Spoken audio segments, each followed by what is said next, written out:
Hey y'all, welcome back to my channel.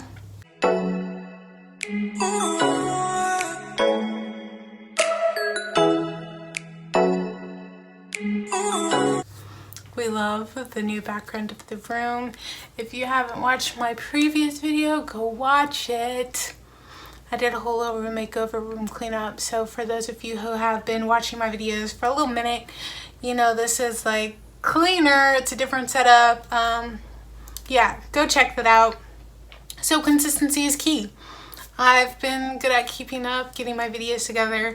I'm actually not really doing anything this weekend or like really have anything to do, but I still needed to do a video. So here we are. I am doing book recommendations.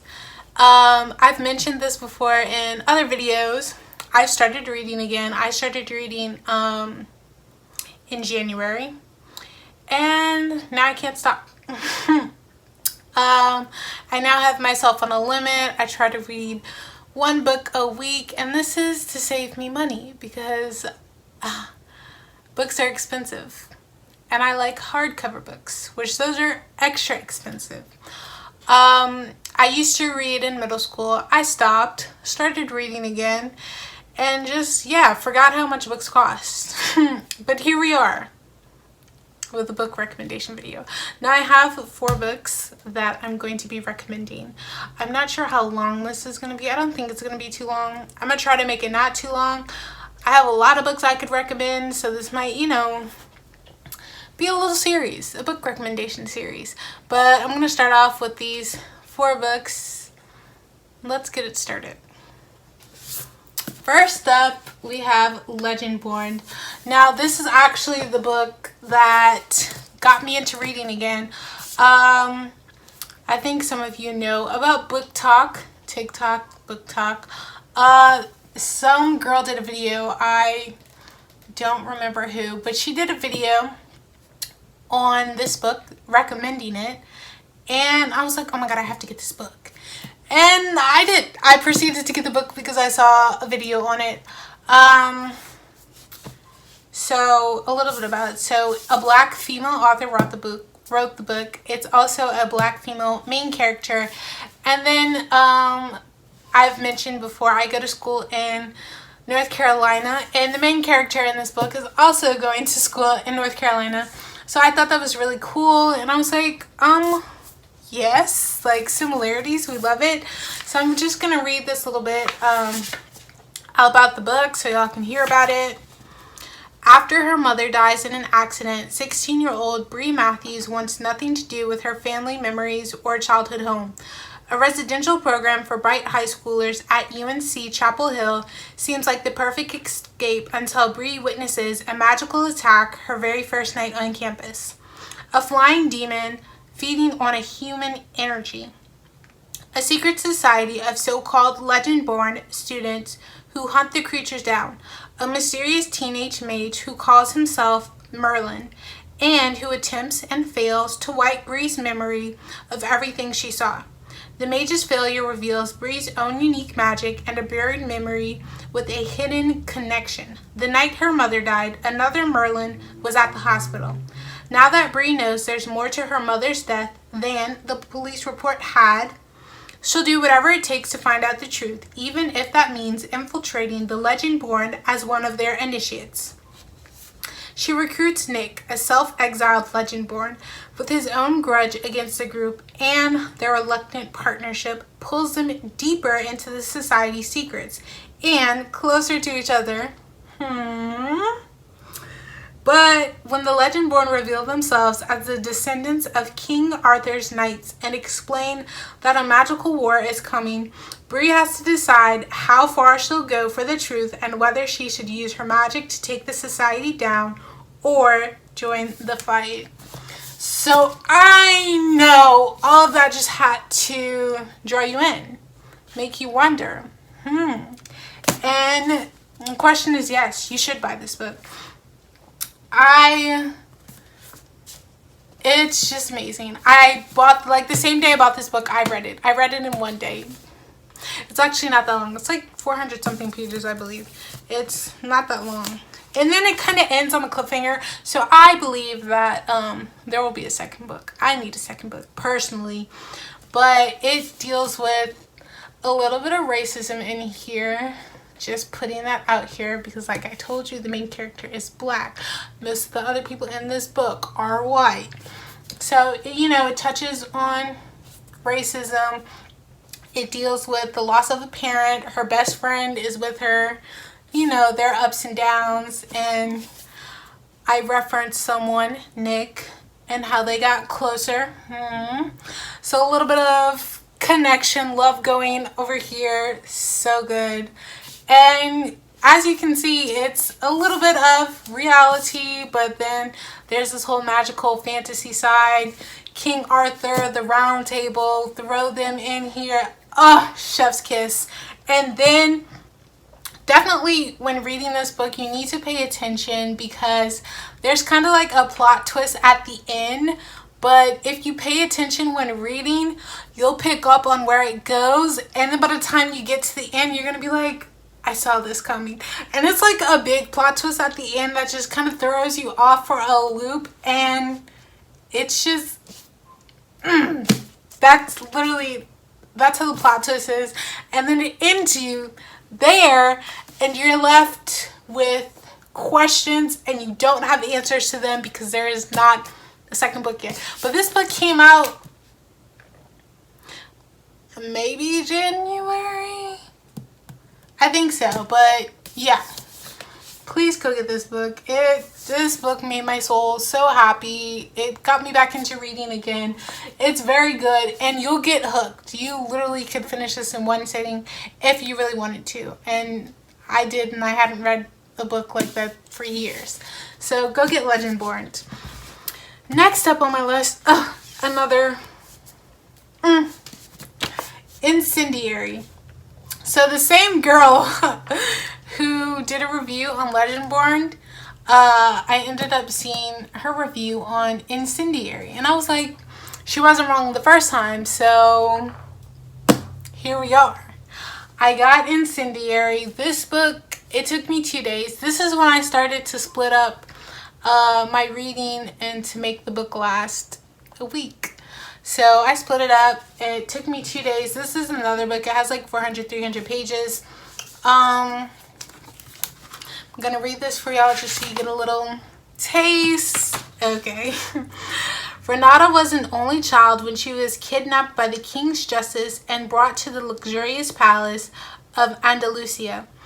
As a memory thief, the rarest and most feared of the magical Moria, Renata was used by the crown to carry out the king's wrath, a siege that resulted in the death of thousands of her own people.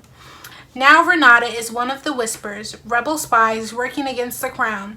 The Whispers may have rescued Renata years ago, but she cannot escape their mistrust and hatred, or the overpowering memories of the hundreds of souls she drained during her time in the palace. When Des, the commander of her unit and the boy she's grown to love, is taken captive by the notorious Príncipe Dorado, Renata must return to Andalusia and complete Des's top secret mission herself. Can she keep her cover even as she burns for vengeance against the brutal Ignagmit prince? Her life and fate of the Moria depend on it. But returning to the palace stirs childhood memories long locked away.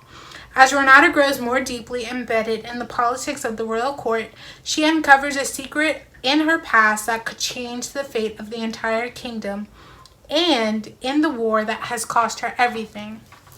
Now, as you saw when I was reading, Des is mentioned. This is some more romance going on. So this is definitely all, mystical, dystopian society, universe. As you heard, people in this book do have powers. It's like Renata's power. She can take people's memories. There's the illusionary. They can make illusions. There's another one. I can't think of it right now. But certain people were born with powers. And then you have the people who weren't. Hence why she was kidnapped by the king's justice to use her powers against her own people. But, you know, the Whispers come into play. But let me tell you, the Whispers do her dirty every chance they get. Because she has worked with the King's justice against her will, they don't trust her. And literally, they throw that in her face every chance they can. Except for Des, because he loves her back. It's so freaking cute. He likes to stick up for her. But every chance they get, they literally rub it in her face. And it's like she tries to prove them wrong. That, in my opinion, she should have just dropped them when she could have, because there's some stuff that happens where I could end them. Let's put it at that. And you know, this is another book where there's a plot twist at the end. But again, if you pay attention to the details, you're going to be able to pick up small little tidbits. And at first, I didn't really get it. I wasn't sure where the plot twist is going. And then when I got there, I was like, you know what? This does make sense. Because thinking back to everything else I read, I was like, oh my gosh, the light bulb went off inside. And the good thing about this book is there's a second one. Illusionary comes out May 11th. Now, I'm ready for it. Let's put it at that. I'm ready for it. But I need answers, because again, like Legendborn, I was left hanging with questions that I didn't have answers to. But sis did her thing on this book. It's so good. We're in the love, the romance, the war, the fighting, the traitors, the betrayers. I'm saying that extra loud so you know ahead of time. I won't say who, but there are a couple people that just disappointed me. I'll leave it at that. Now, moving on. This one right here. This one like actually came out, what are we in? We're in March. This might have came out in February, I think, or January, but Wings of Ebony. So I actually didn't find this one on TikTok. I was in Barnes & Noble's when I was getting books that I saw on TikTok. And I saw this and I was like, oh my god, this is it. Like, I love it. Again, black female author, black female main character. And the thing about the author, she has roots in Texas and Louisiana. And if any of y'all know, as I've mentioned before, I'm from New Orleans, Louisiana. And get this, the author has a degree in journalism. What am I? A journalism and media studies major. Was it meant for me to get this book? Yes. Yes. So, oh, and I think, let me see, this had around like 300, close to 400 pages as well. I'm gonna read this for y'all so you get a little taste. Okay. Rue's family is her whole life. Her sister Tasha, moms, and the play aunties and cousins who live in East Row, the Houston neighborhood she calls home, are her world.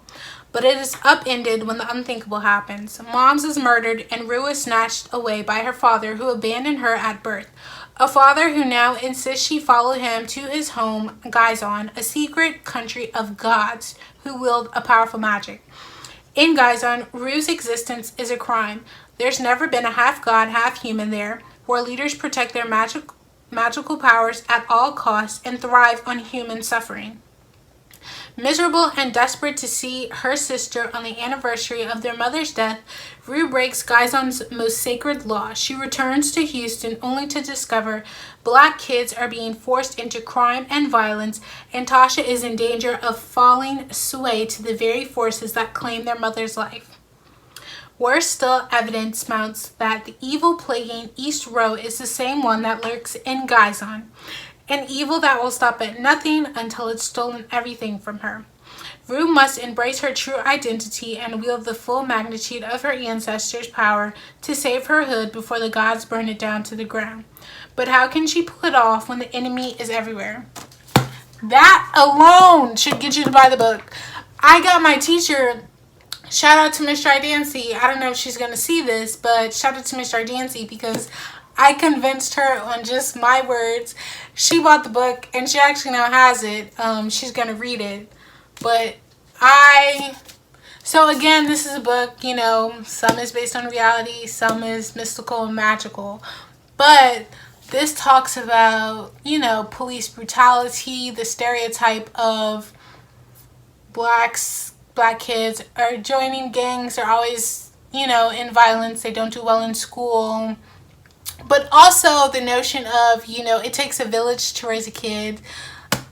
We love to see it. Throw in a little bit of magicalness. Yes! So I read this in 2 days. This Rue is literally... I absolutely love her.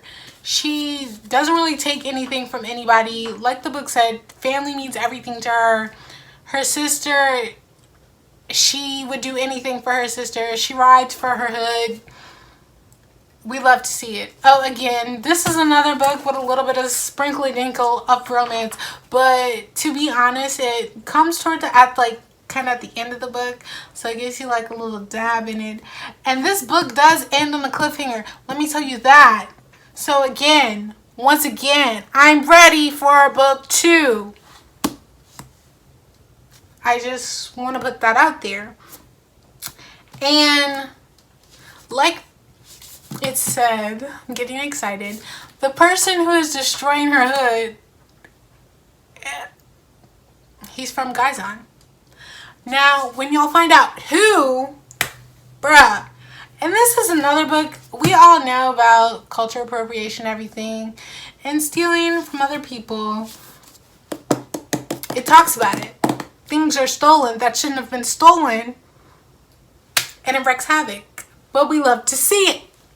And this book talks about it. It literally, it's the perfect amount of reality and magical society mushed into one. It is so good. And definitely you could do this in one sitting, but like I said, I tried to make my books last a week, so I got 2 days. But this right here is so good. And the end, like sort of the end of the book when all the action is really happening and everything's going down, tell me about it. Like chef's kiss, like, oh yes. And I'm literally telling you, the way the freaking book ends, I need the second book. I don't want it, I need it. You know? You understand where I'm coming from, you know? Go get this book. You know, just please go get this book and read this book. I will leave it at that. Now we're coming up on the last book here. This is another banger. We're going out with a hit right here. Lord. Now I did get this book because of Book Talk once again. This is, you know, Greek mythology, kind of mix. They kind of made it like modern Greek mythology if it were to happen like right now. So here we have it, lore. This is like 400 pages, I believe. Yeah, 400, close to 500 pages. I read this in 2 days. Yeah, I'm gonna read it to y'all, give y'all a little taste. Every 7 years, the Agon begins. As punishment for past rebellion, 9 Greek gods are forced to walk the earth as mortals. They are hunted by the descendants of ancient bloodlines, all eager to kill a god and seize their divine power and immortality. Long ago, Laura Perseus fled that brutal world, turning her back on the hunt's promises of eternal glory after her family was murdered by a rival line. For years, she's pushed away any thought of revenge against the man, now a god, responsible for their deaths. Yet, as the next hunt dawns over New York City, 2 participants seek her out. Castor, a childhood friend Laura believed to be dead, and Athena, one of the last original gods, now gravely wounded. The goddess offers Laura an Allah. The goddess offers Lore an alliance against their mutual enemy and a way to leave the Agon behind forever. But Lore's decision to rejoin the hunt, binding her faith to Athena's, will come at a deadly cost. And it may not be enough to stop the rise of a new god with the power to bring humanity to its knees. Now, I chose this book from Book Talk, but also because I do like Greek mythology and I like the Percy Jackson series. So I was kind of excited to read another book with, Greek mythology. And I definitely think this is a one and done book. I don't think there's going to be a sequel. But the way it ends, though, it's like, yeah, you'll be okay if it doesn't get another book. But as you saw, I made a face because Castor, again, another book with some romance. We love to see it. But also, a good bit of action. And Lore, when I tell you Lore goes through it all in this book. And, just wait till she gets to see, her family's killer face to face. And I'm not spoiling anything because it just showed you, like I just read to you, that her family gets murdered by God. And the whole concept of killing a god and then taking his power, it's crazy because, like, all of, like, the gods we know, like Poseidon, Athena, all of them, well, Athena is alive, as I read to you. But it's crazy because all these new gods, like, they have the concept of a new god. They come in and they get their powers, and then they kind of have to do a name based on what the previous god was.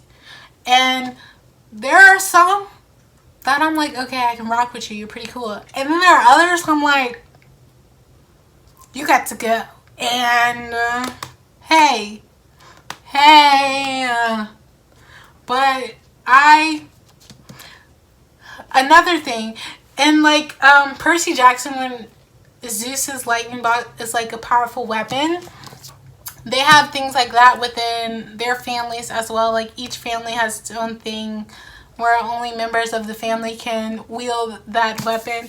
I want to see, it gives you a family tree in the book so you can know like who is mentioned and who is being talked about, because it's a whole lot of new families. And yeah, so it shows you the living lines and the dead lines. And again, this isn't going to spoil anything because it's right here in the book. So let me see. So this shows you all of the living lines, and then on this page it tells you all of the dead lines. And then it tells you kind of like whatchamacallit, who are they, like Harry Potter, the house of whatever. Didn't watch it, but you know how they have them in the houses or whatever. So they name the house, and then the mark that they wear, and basically kind of like the animal that's their symbol. And I had to reference this page a bit because it's literally not your average gods, and there's a whole lot going on. And like it's mentioned, once a god is killed during the Agon, another god becomes, and then, so that's a new name. But it's kind of slow for a bit until the action kicks in, and you kind of have to deal with that. That's why, again, it took me a little bit longer than the rest of my books. Not that it's boring, it just kind of started slow. So you have to keep reading to get into it, but it's definitely worth it. It's definitely worth it. But they're like in New York. The Agon happens in different places, like the Olympics. They change the place wherever they want, but this particular Agon happens in New York, where Lore happens to be. What are the odds? But this whole thing goes on while actual mortals are just going about their everyday lives. But the way the gods handle it, they'll like clean up the bodies and everything. So mortals initially don't even know what's going on, don't even know what's happening. Like, it's like an average day for them. So this goes on behind the mortals' backs, but the thing is, lore lives with the mortal. And then there's actually some like of the original gods that are actually looking out for Lore's best interest. And I'm not going to say who, because there's a plot twist when it comes to that, and it's a magnificent plot twist, and it all makes sense. But there are some gods in this book that are looking out for Lore's best interests. I can't say the same for all of them, but this gives you ups and downs. It takes you around. You definitely, this is a book you need to pay attention to detail, just for the simple fact that literally they're all changing. All the gods are changing constantly. There's so many different houses, and you need to know who's alive and who's dead, because that initially benefits you and makes you aware of what's going on. But this is so good. In the ending, I was satisfied. I was, you know, this was a book where I was like, if it doesn't get a second book, I will live. It will be okay. And all will be well. But yeah, this is another book you need to go get. Book Tacos, right? But I mean, those are all my books. Well, for this video, please excuse my dog. But like I said, this might become a series that I do book recommendations, because I have more books in my room right now, but I wasn't sure how long I would be, or how long, because I could talk about these books forever. And then if I get too excited, I might spoil something, so I have to stop myself. So I picked these 4 books just to start off this little book recommendation series. We're gonna see where things go, but a recap just to lore. You know, modern Greek mythology we have here. Wings of Ebony. I don't know how to sum this up. A little bit of racism, magicalness going on. It takes a village to raise a child. Go read this book. Incendiary. This is all just fiction. A little bit of certain people have powers, other people don't. They want to kind of kill that. Go get the book. Second book's coming out May 11th. And then Legendborn, we love to see her. Black female main character wants to find out what happened to her mom, infiltrates the secret club. A little bit of romance. We love to see it. Like, go get these books. I mean, I don't want to break your pockets, but I want to break your pockets. Go buy all these books. And I don't think any of these books come in paperback, so you're going to have to buy hardcover. And honestly, most of these books are like close to $20. It's $18.99. Legendborn is $18.99. Where's the price for this one? Incendiary, $18.99. Wings of Ebony, $19.99. And then Lore, $18.99. But if you look at some of these books on Amazon, they're going to be cheaper. They cost more in Barnes & Nobles. I bought some of these books in Barnes & Nobles, so I paid the regular price. And I bought some of them on Amazon, so I got them for cheaper. So get it how you live it. You can go on Amazon. They're much cheaper, literally much cheaper. But yeah, those are my recommendations I have for y'all. This is the end of this video until, you know, the next book recommendation. But if you like this video, please give it a thumbs up. If you would like to see more, please hit the subscribe button down below. Peace and blessings, my loves.